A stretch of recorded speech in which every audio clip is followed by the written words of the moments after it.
안녕하세요.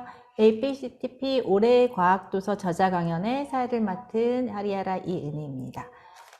APCTP에서는 매년 그 해에 발간된, 국내에서 출간된 과학책 중에 더 많은 독자들과 만나기를 원하는 아주 양질의 책들을 선정을 하고 그 책들을 소개하는 행사들을 하고 있는데요.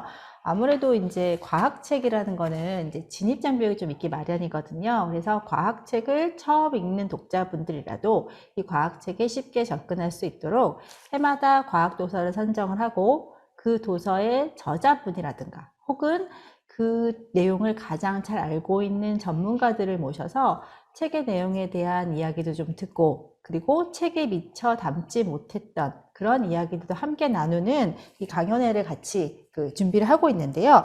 오늘은 2022년 올해의 과학책, 작년에 발표됐죠. 그거의 두 번째 시간, 바이러스와 싸운 엄마 과학자라는 부제를 달고 출간된 문성실 박사의 사이언스 고즈 온을 가져왔습니다. 네. 그래서 문성실 박사에 대해서 잠깐 소개를 드리겠면요. 국내에서 그 로타바이러스 연구, 로타바이러스는 보통 이제 장염을 일으키는 바이러스로 알려져 있죠. 그래서 로타바이러스 연구로 과학위를 마치시고 지금은 미국 질병관리본부 CDC에서 바이러스 연구를 계속하고 있는 현장 과학자입니다. 그래서 사실 이분을 직접 모셔서 현장에서 같이 이야기를 들어보면 훨씬 좋겠지만 현재 미국에 계시는 관계로 아쉽지만 이렇게 온라인으로 초청을 해서 이야기를 들어보도록 하겠습니다. 그래서 오늘은요, 일단 1부에서는 그 문선일 박사님께서 현재 연구하고 계신 바이러스 연구와 관련되어서 우리 요즘에 코로나 바이러스 때문에 전 국민들이 지금 온통 여기에 관심이 쏠려 있잖아요. 그래서 이 바이러스에 대한 백신이 어떻게 만들어지는지 그리고 그 백신에 얽힌 이야기들을 들어보고요. 2부에서는 직접 그 현장에 계신 그 문선실 박사님과 연결을 해서 질의응답을 하고 토크를 나누는 시간을 가지도록 하겠습니다. 오늘은 온라인으로 진행하다 보니까 몇 가지 안내사항을 드려야 될 텐데요. 일단 줌으로 들어오시기 때문에 줌은 일단 매너를 아시죠? 예, 마이크는 끄시고 가급적이면 화면은 켜주시고 그리고 이게 여러 군데서 지금 이게 송출이 되는 곳이 여러 군데다 보니까 마이크를 켜시고 질문을 하시게 되면은 이제 소리가 좀 엉켜서 듣기가 불편할 수가 있거든요. 그러니까 질문 있으시면 그때그때, 나중엔 잊어버리거든요. 그때그때 채팅창에 질문을 남겨주시면 제가 갈무리해서 문 박사님에게 전해드리도록 하겠습니다. 자, 오래 기다리셨습니다. 문선실 박사님 나와 계시죠? 네, 안녕하세요. 문성실입니다. 네, 안녕하세요. 거기는 지금 몇 시죠? 새벽 6시입니다. 아침부터 새벽부터 일어나셔서 지금 좀 힘드실 텐데요. 오늘 일단 간단히 소개하시고 그 다음에 준비해 오신 내용부터 먼저 듣도록 하겠습니다. 네. 네, 저는, 현재 미국에 있고요. 뒤에서 제 소개를 어쨌든 하겠지만, 오늘, 이 사이언스 고조온이라는 책으로, 올해의 과학책에 선정을 해주셔서 이렇게, 북토크를 할 수 있는 기회를 또 주셔서 너무 감사를 드리고요. 네, 제가 화면을 공유하면서 해도 될까요? 네. 네. 네네. 제가 오늘 여러분과 함께, 나누고 싶은 얘기는, 어, 책에 대한 얘기는 뒤에서 이제 윤희 선생님과 같이 할 테니까 앞에서는 제가, 백신 개발을 하고 있기 때문에 백신 개발의 과정이 어떻게 되고, 또한 백신은 또 무엇인지 우리가 대충은 알고 맞고는 있지만 잘 개념을 모르는 경우도 있잖아요. 그래서 그거에 대한 개념도 같이, 배워보는 시간을 갖고, 그리고 앞으로 왜 계속 백신이 필요한지 또 어떠한 전염병의 위협에 우리가 있는지 등에 대한 그런 내용을 다른 데서 잘 들어보시지 못했던 내용이라고 저는 믿고 일단 준비를 했습니다. 저는 미국에 있는 질병관리센터에 있어요. 질병관리예방센터에 있습니다. 그래서 연방정부기관이기 때문에 공무원이기도 하고 연구원이기도 하고 과학자이기도 합니다. 근데 저는 이제 과학자라는 말을 좋아해요. 훨씬 더. 누구 보고 이제 공무원이라고 그러면 조금, 공무원보다 나는 과학자인데 라는 얘기를 훨씬 더 많이 하거든요. 물론 이제 책에도 이런 얘기 썼는데 제가 생각하는 과학자라는 정의는 자연현상의 원인을 밝히기 위해서 가설을 세우고 실험을 통해서 그 가설을 증명하는 행위, 그리고 그 답을 찾아가는 지난한 과정을 기꺼이 기쁨으로 누리는 이들을 나는 과학자라고 생각한다. 저는 이렇게 과학자에 대한 정의를 썼습니다. 제가 연구하고 있는 바이러스는요, 뒤에도 말씀드리겠지만 로타바이러스라고 해서 5세 이하의 아이들에게 설사를 일으키는 바이러스입니다. 물론 이것 말고도 저희 이제 연구 그 질병관리센터의 특성상 이볼라가 터졌을 때는 하던 일을 팽개치고 이볼라에 지원을 가기도 하고, 재작년에 이제 코비드가 시작되었을 때는 하던 일을 중단을 하고 코비드 그 반응을 대응을 위한 그런 진단을 위한 일에도 제가 참여도 했었고요. 그래서 그런 식으로 특별한 일이 있을 때는 대응을 하기 위해서 지원을 하기도 하지만 주로 제가 연구하고 있는 거는 이제 로타바이러스이고요. 그래서 어떠한 로타바이러스가 유행을 하고 있는지, 어떠한 타입들이 있는지, 또 얼만큼 위험한지, 전 세계에서는 어떠한 패턴으로 유행이 되고 있는지 등에 대한 연구도 하고 있고요. 두 번째로는 이렇게 백신 연구를 하고 있습니다. 그래서 현재 나에는 백신이 있지만 더 좋은 백신을 만들기 위해서 어떠한 방법으로 해야 되는지, 또 그 각각의 백신을 만드는 과정에 있어서 굉장히 많은 스텝들이 필요하거든요. 얼마나 안전한지, 얼만큼 또 안정한지, 뭐 이러한 여러 가지 스텝들이 있는데 동물 실험을 포함한 여러 가지 그런 일들을 또 제가 하고 있고요. 또 세 번째는 이 앞에는 주사로 맞는 백신이지만 또 제가 연구하고 있는 한 분야는 패치로 붙이는 백신입니다. 바늘이 없는 백신이라고 하죠. 그래서 우리 피부에 이렇게 딱 반창고처럼 딱 붙이게 되면 백신이 피부 안쪽으로 녹아 들어가서 백신의 효과를 나타낼 수 있는 그런 마이크로니드 백신에 대해서 또 연구를 하고 있습니다. 어, 이 표는요, 먼저 이제 백신에 대해서 우리가 알아보기 전에 면역의 분류를 먼저 보자면, 이 표는 면역학 책에 처음에 항상 나오는 그런 표입니다. 그래서 면역을 첫 번째로 분류를 해보자면 자연 면역과 획득 면역으로 분류가 됩니다. 자연 면역은 우리가 원래 태어나면서부터 외부로부터 방어하기 위한 것을 얘기를 합니다. 선천적 면역이라고도 얘기합니다. 그래서 피부나 눈의 점막, 코의 점막, 입안의 점막, 이런 것들이 다 선천적 면역으로 우리가 태어나면서부터 외부의 적으로부터 우리를 보호하기 위한 그런 방어 기작인 것이죠. 획득 면역은 후천적 면역이라고 하기도 하고요. 외부에 있는 것들이 들어와서 우리가 얻게 되는 것을 얘기를 하겠죠. 그래서 획득 면역은 능동 면역과 수동 면역으로 나뉘어집니다. 능동 면역은 어떠한 것이 밖에서 들어와서 우리 몸속에 있는 몸에 있는 그 면역 체계를 활성화시키는 것을 얘기를 하고요. 수동 면역은 밖에서 어떤 물질이 들어와서 직접적으로 면역 체계를 활성화시키지 않지만 외부에서 들어온 것에 대해서 방어할 수 있는 그런 걸 얘기를 합니다.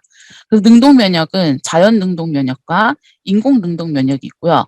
수동 면역도 자연 수동 면역과 인공 수동 면역이 있습니다. 자연, 인공 왔다 갔다 이제 헷갈리시죠?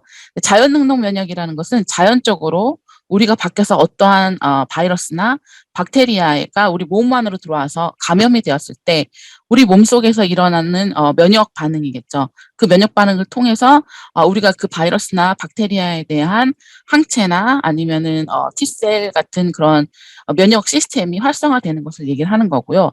인공 능력 면역은 우리가 지금 이야기하고 있는 백신입니다. 그러니까 밖으로부터 외부 물질이 안으로 들어와서 우리의 몸속에서 어떻게 보면 훈련을 시키는 거죠. 면역계를 훈련을 시키는 역할을 하는 게 이 인공 능동 면역인 백신의 역할입니다. 자연 수동 면역은 모체로부터 오는 거를 이야기합니다. 자연 수동 면역은 자연적으로 우리가 태어나면서 받는 거겠죠. 그래서 엄마의 태반으로부터 전달되거나 혹은 모유수유를 통해서 아이에게 전달되는 그런 면역을 수동 면역이라고 이야기를 합니다.